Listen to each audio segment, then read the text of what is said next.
ជំរាបសួរ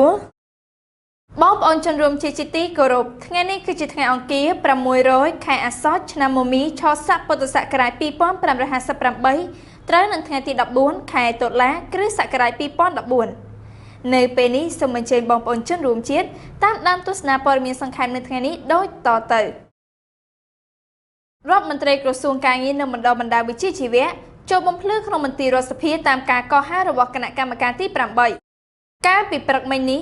លោកអ៊ិតសំហេងរដ្ឋមន្ត្រីក្រសួងការងារនិងបណ្ដុះវិជ្ជាជីវៈបានដឹកនាំសហការីចូលឆ្លើយបំភ្លឺនៅក្នុងមន្ទីររដ្ឋសភាតាមការកោះអញ្ជើញរបស់គណៈកម្មការសុខាភិបាលសង្គមគិច្ចអតីតយុទ្ធជនយុវនីតិសម្បទាការងារបណ្ដុះវិជ្ជាជីវៈនិងកិច្ចការនារីដែលជាគណៈកម្មការទី8នៃរដ្ឋសភាដឹកនាំដោយលោកស្រីកែសវណ្ណរតន៍សមាជិកសភាគណៈបកសង្គ្រោះជាតិពាក់ព័ន្ធនឹងបញ្ហារោងចក្រ CWKH រោងចក្រហ៊ុយជៀននិងការដំឡើងប្រាក់ឈ្នួលអបបរមា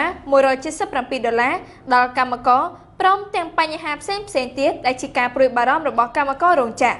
បន្ទាប់ពីចូលឆ្លើយបំភ្លឺចំពោះមុខគណៈកម្មការទី8នៃរដ្ឋសភាប្រមាណជាង2ម៉ោងរួចមកលោកអ៊ិតសំហេងរដ្ឋមន្ត្រីក្រសួងការងារនិងបណ្ដុះវិជ្ជាជីវៈបានបញ្ជាក់ប្រាប់អ្នកកាសែតថា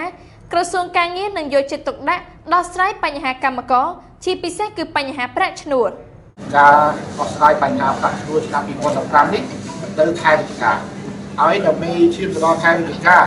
ខ្ញុំក៏នឹងមានយន្តការដើម្បីពិភាក្សាជាច្រើនដើម្បីឈានទៅដល់ខែវិច្ឆិកា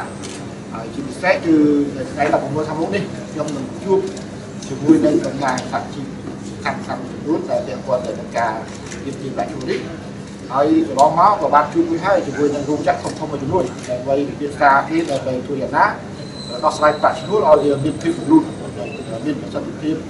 ហើយជាវាបាននៅអ្វីដែលជាឧបសគ្គការឬបដកម្មនេះកើតឡើងហើយខាងមុខនេះចាំពីថ្ងៃ